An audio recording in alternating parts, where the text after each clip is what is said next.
Bismillahirrahmanirrahim. Assalamualaikum warahmatullahi wabarakatuh. Selamat pagi teman-teman, selamat pagi Ibu Sri Rahmania. Kami dari kelompok 3 akan mempresentasikan hasil dari makalah kami dengan judul Biomolekul dan Metabolisme Lipid. Tapi sebelum itu, izinkan saya memperkenalkan diri. Nama saya Sarapina Sibuat, NIM 1908076006, dan rekan saya Lutfia Maratu Solihat dengan NIM 1908076007. Nah, adapun materi yang akan kita bahas pada pagi hari ini yaitu yang pertama ada tinjauan lipid dalam Islam, yang kedua fungsi dan jenis lipid, yang ketiga itu ada oksidasi beta asam lemak, yang keempat oksidasi asam lemak rantai ganjil dan asam lemak tak jenuh, yang kelima itu ada degradasi asam lemak vs biosintesis asam lemak. Nah, untuk yang pertama itu ada tinjauan lipid dalam Islam. Lipid dari kata Yunani lipos lemak dikenal oleh masyarakat awam sebagai minyak organik, bukan minyak mineral atau minyak bumi, lemak dan lilin yang tersusun dari karbon, hidrogen, dan oksigen. Nah, lipid ini memiliki lebih banyak atom karbon dan hidrogen dibandingkan dengan atom oksigen. Nah, adapun perbandingannya yaitu 2:1. Nah, istilah lipid itu mengacu pada golongan senyawa hidrokarbon alifatik nonpolar, tidak bisa atau susah larut dalam air, dan hidrofobik, yang esensial dalam menyusun struktur dan menjalankan fungsi sel hidupnya. Nah, karena nonpolar, lipid ini tidak larut dalam pelarut polar, seperti air atau alkohol, tetapi larut dalam pelarut nonpolar, organik seperti dalam ether, metanol, aseton, kloroform, dan benzen. Lipid yang paling banyak adalah lemak minyak atau triacylglycerol atau trigliserida yang merupakan bahan bakar bagi hampir semua makhluk hidup. Sebagaimana Allah Subhanahu wa taala telah berfirman di dalam Quran surah Al-Mu'minun ayat ke-20, "Wa shajaratan tahruju min turin syai'na'i tambutu fid duhni wasibkhil lil akilin." Yang artinya, dan pohon kayu dari Tursina, pohon zaitun yang menghasilkan minyak, dan pemakan makanan bagi orang yang makan. Nah, contoh lipid dalam kehidupan sehari-hari itu ada triazontanoil palmitat, yang mana komponen utama lilin lebah, suatu ester asam palmitat dengan triazontanolnya. Berikut senyawanya. Nah, senyawa ini digunakan untuk membuat kerangka sarang lebah yang kuat sebagai tempat berlindungnya dan menyimpan makanan dalam bentuk madu. Allah juga telah berfirman dalam Al-Quran surah An-Nahl ayat ke-68 yang berbunyi, "Wa auha rabbuka ilan nahli anittakhidhi minal jibali buyutan wa minasyajari wa mimma ya'risun," yang artinya, dan Tuhanmu mewahyukan kepada lebah, buatlah sarang-sarang di bukit-bukit, di pohon-pohon kayu, dan di tempat-tempat manusia yang dibikin manusia. Nah, begitu juga dengan mengkonsumsi makanan lemak secara berlebih-lebihan, itu terbukti tidak baik, begitu Bu ya, karena akan mengakibatkan timbunan asam lemak pada dinding saluran darah. Nah, keadaan ini dapat mengakibatkan yang namanya atherosclerosis, yaitu penyakit yang ditandai oleh penebalan dan pengerasan dinding pembuluh darah, sehingga aliran darah akan terhambat dan dapat menimbulkan tekanan darah tinggi, serangan jantung, atau stroke. Nah, Allah berfirman di dalam Al-Quran surah Al-A'raf ayat ke-31 yang berbunyi, "Ya Bani Adam, khudzu zinatakum inda kulli masjidin wa kulu washrabu wa la tusrifu innahu la yuhibbul musrifin." Yang artinya, wahai anak cucu Adam, pakailah pakaianmu yang bagus pada setiap memasuki masjid. Makan dan minumlah, tetapi jangan berlebihan. Sungguh Allah tidak menyukai orang-orang yang berlebihan. Untuk pokok bahasan yang kedua, itu ada fungsi dan jenis lipid. Nah, lipid itu merupakan salah satu zat yang kaya akan energi yang penting dan dipergunakan dalam metabolisme tubuh. Lipid itu mempunyai fungsi sebagai penghasil panas tubuh, pembentukan dari dinding sel, pelindung organ tubuh, sumber asam lemak esensial, transporter vitamin larut lemak, dan sebagai pelumas. Nah, lemak yang beredar dalam tubuh itu diperoleh dari dua sumber, yaitu dari makanan dan hasil produksi organ hati. Lemak itu disimpan di dalam jaringan adiposa yang berfungsi sebagai insulator panas di jaringan subkutannya. Nah, lipid itu diklasifikasikan menjadi dua, yaitu lipid sederhana dan lipid kompleks. Lipid sederhana itu meliputi ester asam lemak dengan berbagai alkohol. Contohnya, yang pertama itu lemak yang merupakan ester asam lemak dengan gliserol. Yang kedua itu minyak dalam keadaan cair. Yang ketiga itu ada wangs merupakan ester asam lemak dengan alkohol monohidrat yang berat molekulnya tinggi. Nah, berbeda dengan lipid sederhana, lipid kompleks itu merupakan ester asam lemak yang mengandung gugus-gugus selain alkohol dan asam lemak, seperti fosfolid dan glikolipid. Nah, fosfolid itu apa? Fosfolid itu adalah lipid yang mengandung suatu residu asam fosfor selain asam lemak dan alkohol. Sedangkan glikolipid adalah lipid yang mengandung asam lemak, sphingozin, dan karbohidrat. Lipid kompleks lain juga meliputi sulfolipid, aminolipid, dan lipoprotein. Nah, berikut jenis lipid. Yang A itu ada gliserida. Nah, gliserida itu dikenal pula sebagai ester dari gliserol dan asam lemak. Minyak nabati serta lemak hewani adalah gliserida yang tersusun dari gliserol dan asam lemak. Nah, gliserol ini memiliki tiga gugus hidroksil fungsional, yang mana dapat terverifikasi oleh asam lemak. Jika hanya satu gugus hidroksil yang terverifikasi, itu dinamakan dengan monogliserida. Jika dua yang terverifikasi, itu dinamakan dengan digliserida. Dan jika tiga gugus hidroksilnya yang terverifikasi, itu disebut dengan trigliserida. Nah, trigliserida ini disebut juga dengan trigliserol atau trigliserida, yang mana dalam kondisi alami semua kondisi tercampur di dalam sel. Nah, untuk yang B, jenis yang B itu ada asam lemak. Nah, asam lemak ini adalah asam karboksilat dengan jumlah atom karbon yang banyak, dan biasanya itu asam lemak mengandung 4-24 atom karbon dan mempunyai satu gugus karboksilnya. Nah, bagian alkil dari asam lemak ini bersifat nonpolar, sedangkan gugus karboksil yang bersifat polar. Nah, bila bagian alkil asam lemak itu mengandung paling sedikit satu ikatan rangkap, itu dinamakan dengan asam lemak tak jenuh. Contohnya, asam oleat dan asam linoleat. Sebaliknya, bila tidak memiliki ikatan rangkap atau hanya ikatannya antar karbon, dinamakan asam lemak jenuh, seperti pada asam stearat dan asam palmitat. Nah, ester gliserol ini terbentuk dari asam lemak tak jenuh yang dinamakan minyak, sedangkan yang berasal dari asam lemak jenuh itu dinamakan lemak. Titik leleh lemak itu lebih tinggi daripada minyak, sehingga minyak itu cenderung mencair pada suhu kamar. Selanjutnya jenis yang ketiga itu ada trigliserida. Nah, lemak tersusun dari gliserol dan 3 rantai asam lemak, yang mana subunit itu disebut dengan juga trigliserida, yaitu ester dari gliserol dan 3 asam lemak, yang mana merupakan penyusun utama minyak nabati dan lemak hewani. Gliserol ini juga merupakan senyawa yang larut dalam air dengan 3 gugus hidroksilnya. Rumus kimianya adalah CH2COR, CH2COR, CH2COR, di mana R-nya adalah sebuah rantai akil yang panjang.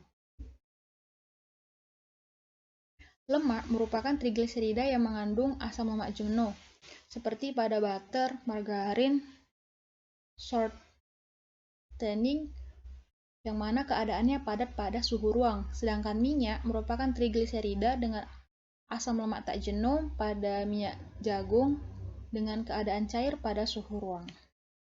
Selanjutnya yang D itu jenisnya lilin.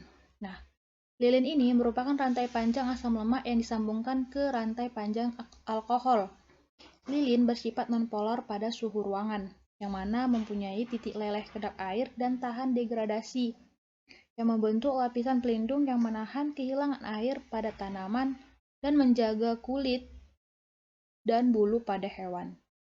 Selanjutnya yang E itu ada fosfolipid.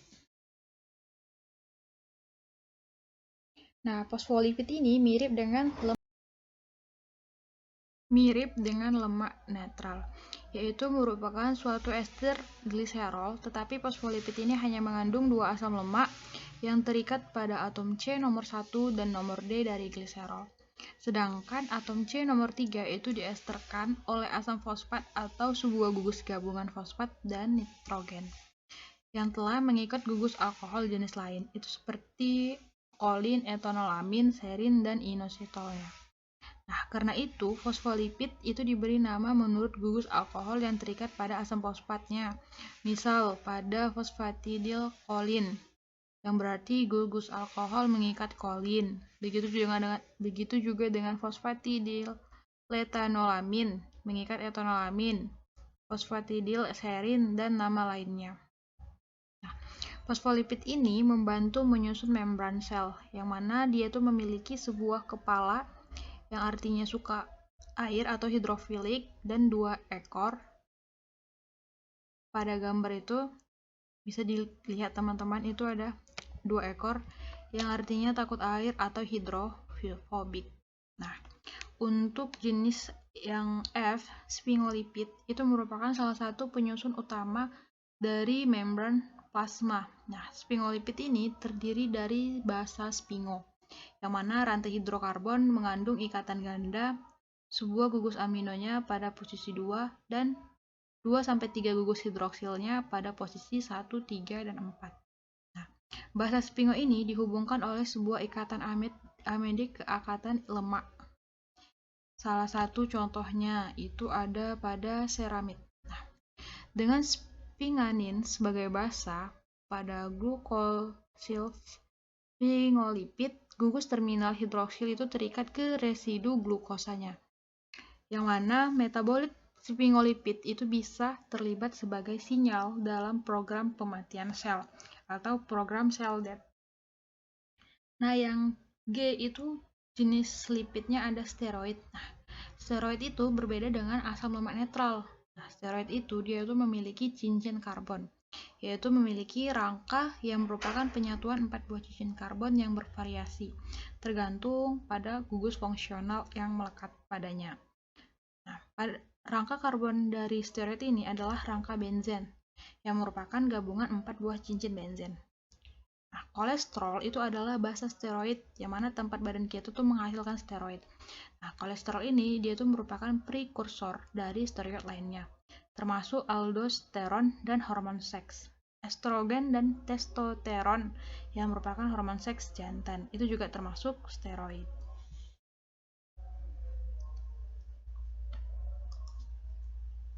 Nah, untuk pokok bahasan yang ketiga itu ada oksidasi beta asam lemak. Nah, asam lemak yang berada dalam sitoplasma terlebih dahulu diaktifkan sebagai asil koenzim A dengan jalannya itu mereaksikan koenzim A dengan bantuan katalis, yaitu enzim tiokinase. Pirofosfat yang terbentuk pada reaksi ini selanjutnya dihidrolisis menjadi fosfat anorganik. Nah, hal ini yang menyebabkan keseimbangan reaksi mengarah pada terbentuknya asil koenzim. Nah, asil koenzim A rantai panjang yang terbentuk itu tidak dapat menembus membran dalam mitokondria, sehingga harus adanya mekanisme untuk memindahkan asil koenzim A itu dari luar masuk ke matriks mitokondria. Nah, tempat terjadinya tahap selanjutnya dari oksidasi beta. Nah, pemindahan hasil koenzim A ini dilakukan oleh sistem transporter karnitin yang terdiri dari enzim-enzim karnitin asil transferase 1, karnitin asil transferase 2, dan karnitin asil karnitin translokase. Yang mana mula-mula hasil koenzim A rantai panjang bereaksi dengan karnitin membentuk asil karnitin. Nah, reaksi ini dikatalis oleh karnitin asil transferase 1 yang terdapat pada permukaan luar membran dalam mitokondria. Nah, koenzim A yang terlepas dapat digunakan untuk aktivasi enzim yang lain. Nah, asil karnitin yang terbentuk itu berlainan dengan koenzim A yang semula, yang mana dapat menembus membran dalam mitokondria dengan bantuan enzim transkolokase yang terdapat pada membrannya. Nah, sesampainya pada permukaan dalam, asil karnitin dengan katalis asil transferase 2 itu bereaksi dengan koenzim A. Dengan demikian, asil koenzim A itu berpindah ke dalam matriks mitokondria. Karnitin yang dibebaskan itu pun berpindah kembali ke permukaan luar membran dalam. Dengan bantuan enzim yang tadi itu translokasi karnitin asil transferase 1. Nah, berikutlah proses oksidasi beta yang mengendalikan keseluruhan rangkaian reaksinya. Nah, adapun pengaplikasian oksidasi beta asam lemak terhadap dampak olahraga ringan pada sel pankreas dan otot rangka sebagai berikut. Nah, penulisnya itu ada A. Langlois, A. Forster, M. Pinget, K. B. Ougzakri pada tahun 2021 dengan judul Impact of Moderate Exercise on Fatty Acid Oxidation in Pancreatic Beta Cell and Skeletal Muscle. Volumenya itu ada 44 dengan halaman 1815 sampai dengan 1825. Nah, penelitian ini bertujuan untuk menentukan apakah aktivitas fisik sedang itu merupakan strategi terapi yang baik dan apakah oksidasi asam lemak itu merupakan target yang menarik untuk mengobati pasien diabetes, obesitas, dan resultan insulin. Nah, seperti yang kita tahu bahwa diabetes tipe 2 ini terkait dengan lipotoksisitas karena peningkatan sirkulasi asam lemak menginduksi resisten insulin otot rangka, yang mana disfungsi sel pankreas. Namun didokumentasikan bahwa asam lemak itu sangat penting untuk beberapa fungsi seluler, diantaranya yaitu exocytose vesicle dan khususnya memiliki peran penting dalam regulasi homostasismia dengan bekerja pada sel pankreas dan otot rangka. Nah, asam lemak di metabolisme untuk menyediakan faktor pengatur metabolik RMCVS dan efektori MCVS ini seperti sitrat NADPH, NAD+, malonyl, koenzim A, GTP, senyawa asil koenzim A, rantai panjang, glutamat, dan nukleotida adenin mendorong sintesis EMCV yang berupa ATP monoksigliserol NADPH, ROS inositol 145-trisfosfat, dan senyawa asil koenzim rantai pendek. Nah, EMCVs ini diketahui memiliki dampak langsung pada sekresi insulin di pankreas beta sel dan pada glukosa penyerapan di otot rangkanya. Nah, efek fisiologis asam lemak ini dimediasi oleh 3 proses yang saling bergantung. Yang pertama itu ada oksidasi asam lemak, yang kedua siklus trigliseridanya, dan aktivasi reseptor asam lemak yang berpasangan. Nah, singkatnya, tingkat oksidasi asam lemak itu dimodulasi sehubungan dengan intensitas aktivitas fisik.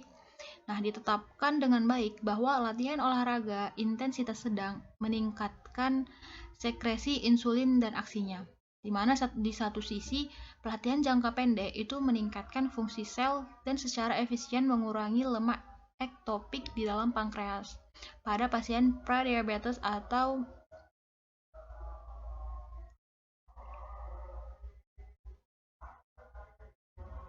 diabetes tipe 2.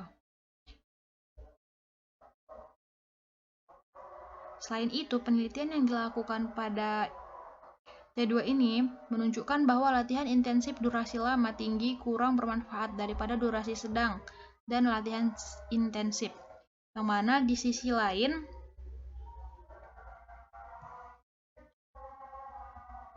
disarankan bahwa hubungan linear antara dosis latihan dan fungsi sel ada pada populasi yang sehat. Nah, latihan intensitas tinggi itu memiliki efek negatif pada pola pankreasnya dibandingkan dengan latihan intensitas sedang dengan penurunan presentasi sel per pulau pankreas. Nah, akhirnya untuk menunjukkan bahwa dampak olahraga pada fungsi sel ini tergantung pada keadaan fisiologis individunya sendiri. Nah, menurut Della, mengamati peningkatan yang signifikan dalam respons sel dalam kondisi hiperglikemia pada pasien diabetes tipe 2 ini yang terlatih hanya dalam situasi di mana kapasitas sekretor ini yang tersisa sedang, yang akibatnya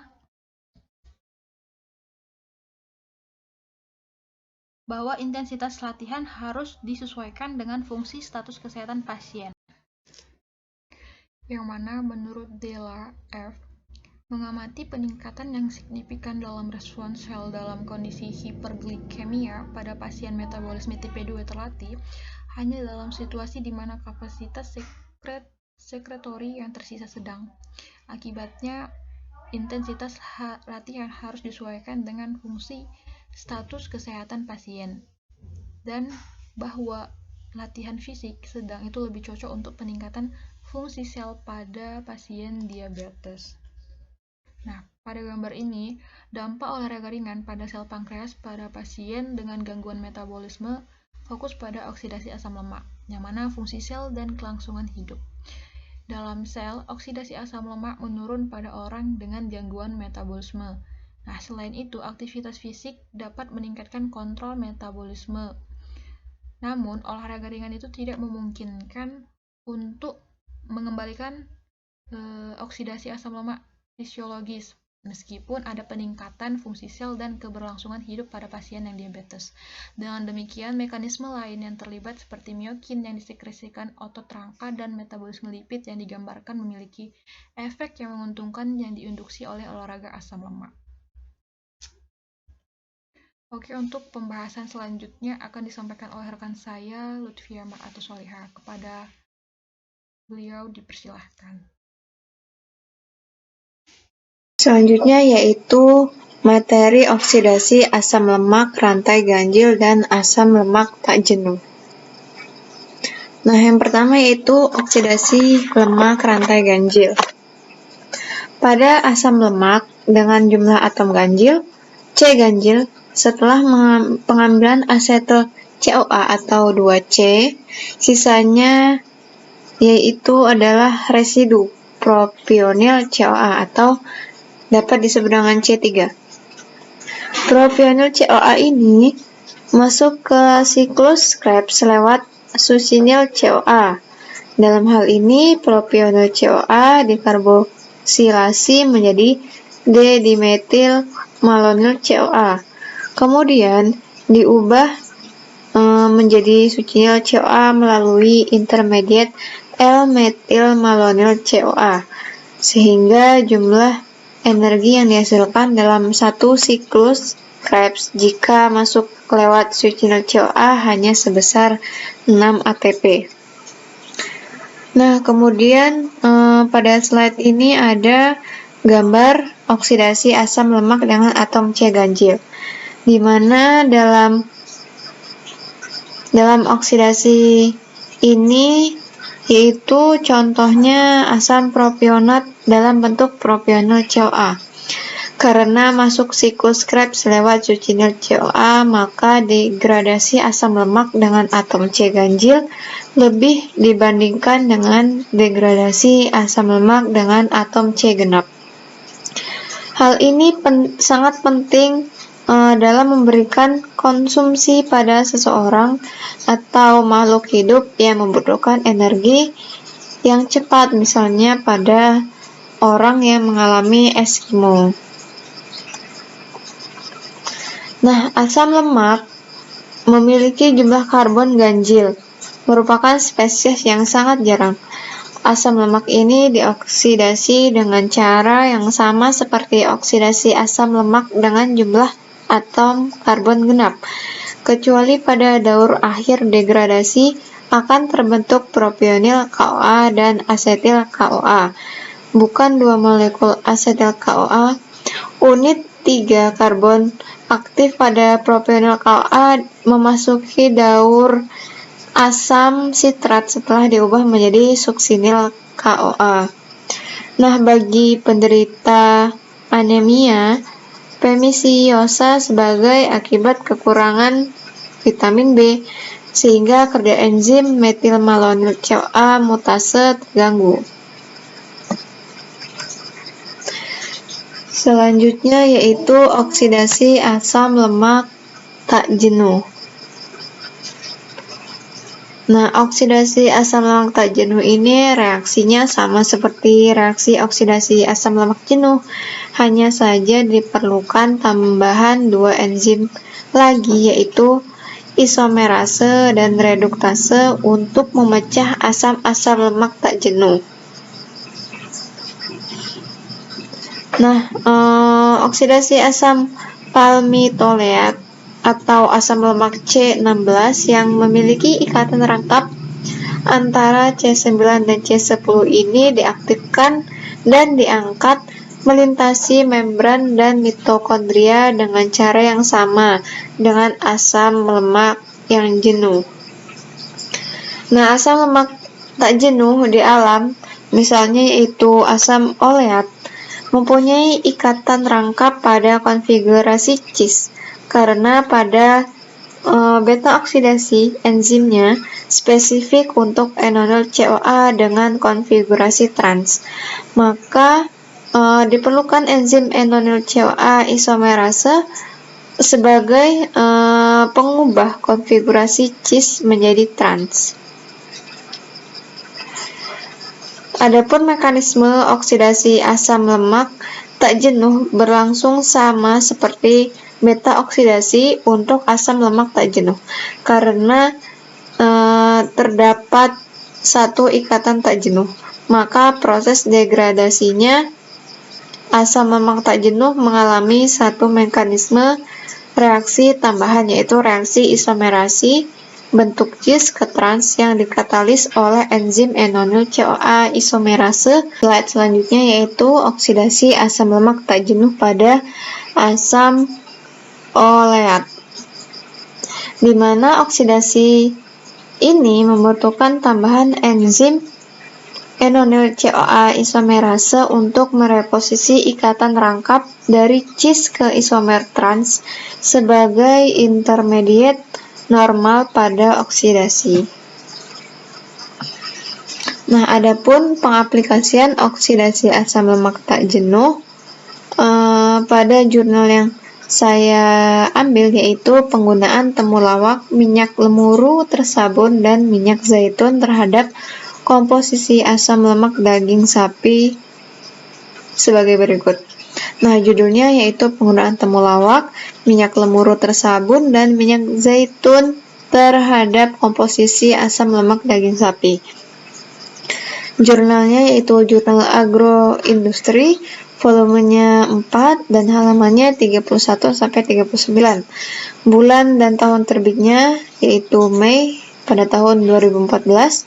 Penulisnya yaitu Sawitri Kadarsih dan reviewernya yaitu saya sendiri, Lutfia Maratus Soleha, dengan NIM 1908076007. Nah, pada penelitian di jurnal ini bertujuan untuk mendapatkan daging sapi yang mengandung asam lemak tak jenuh, sehingga dapat meningkatkan kesehatan tubuh dan kecerdasan bagi yang mengkonsumsinya.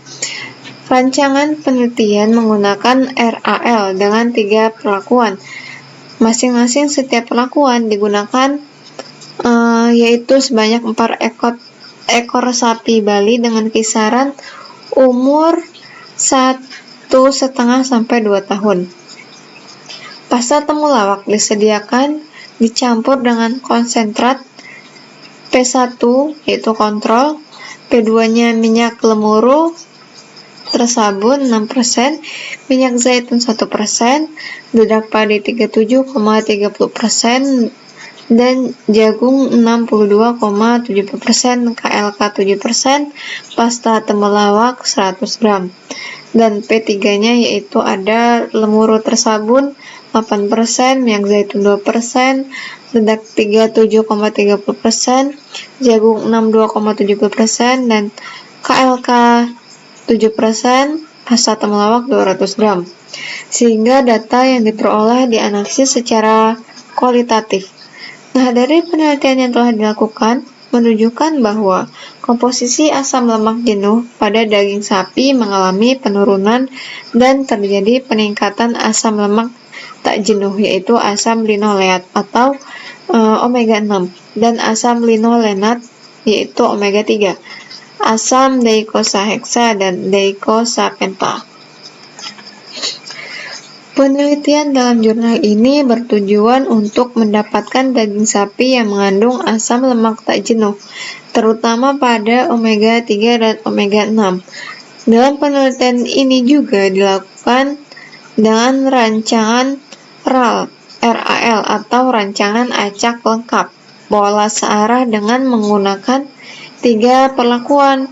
Di antaranya yaitu yang pertama ada pembuatan pasta temulawak, yang kedua penyabunan minyak ikan lemuru, dan yang ketiga prosedur analisis asam lemak dengan kromatografi gas, yaitu dilakukan dengan cara ekstraksi minyak dan ekstraksi atau metilasi. Sehingga pengamatan ini dilakukan selama kurang lebih 3 minggu.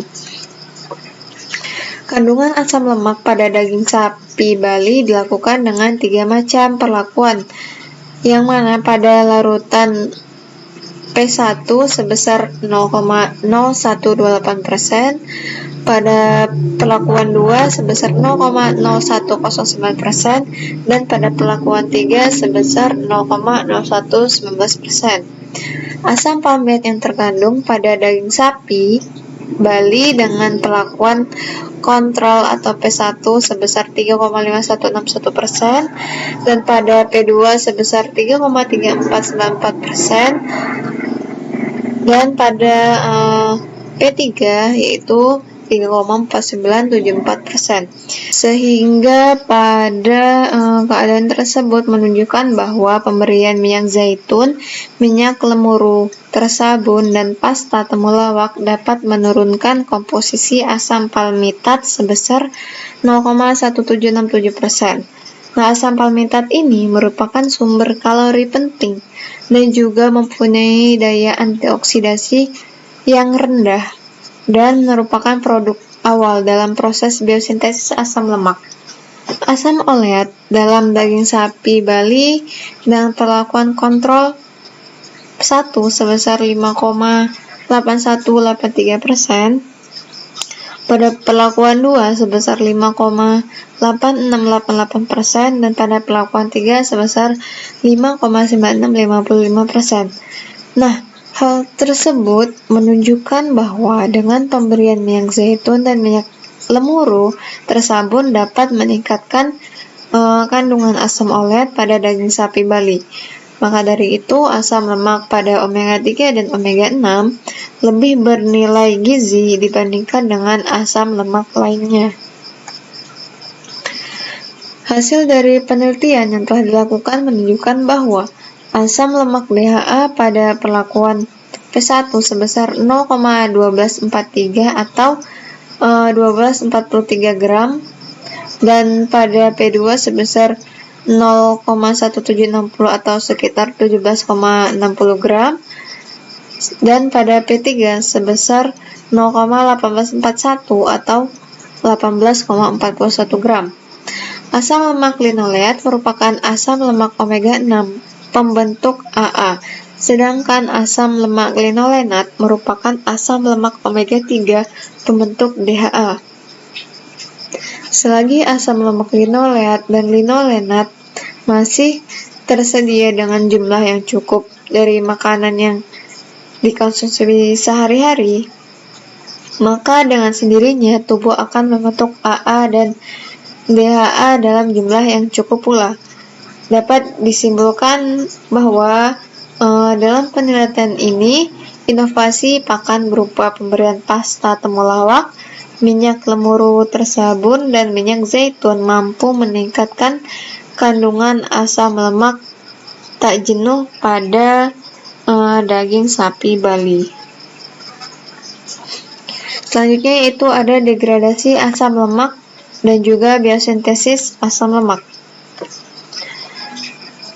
Nah, proses terpenting dari degradasi asam lemak adalah beta oksidasi yang terjadi di dalam mitokondria.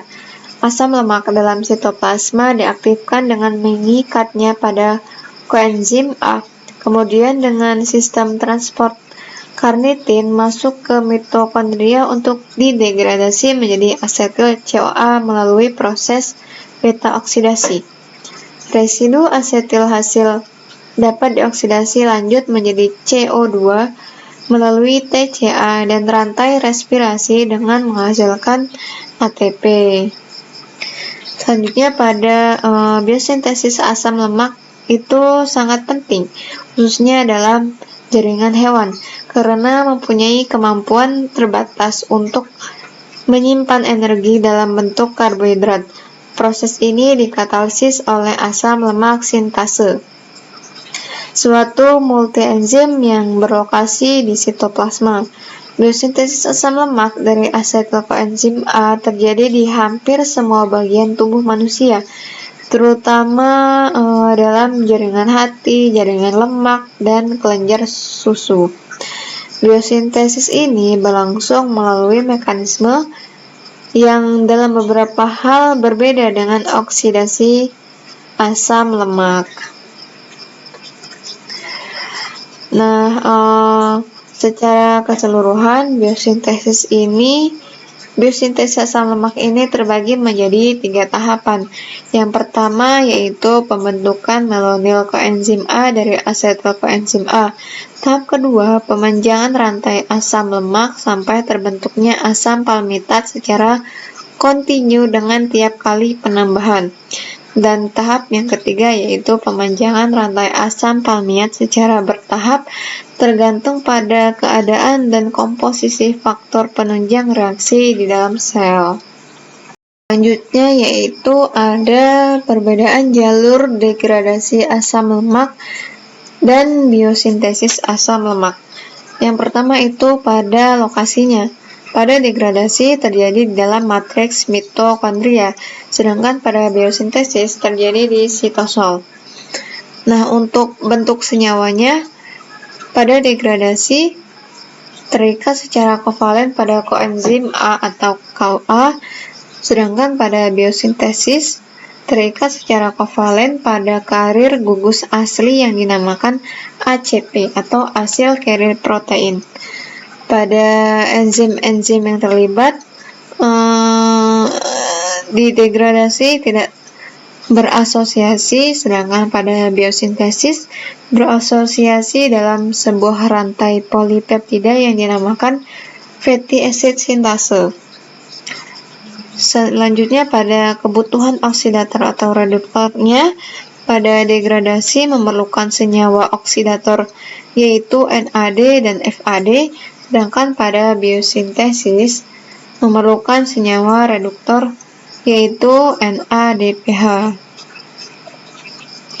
Sekian presentasi dari kami. Kurang lebihnya mohon maaf. Wassalamualaikum warahmatullahi wabarakatuh.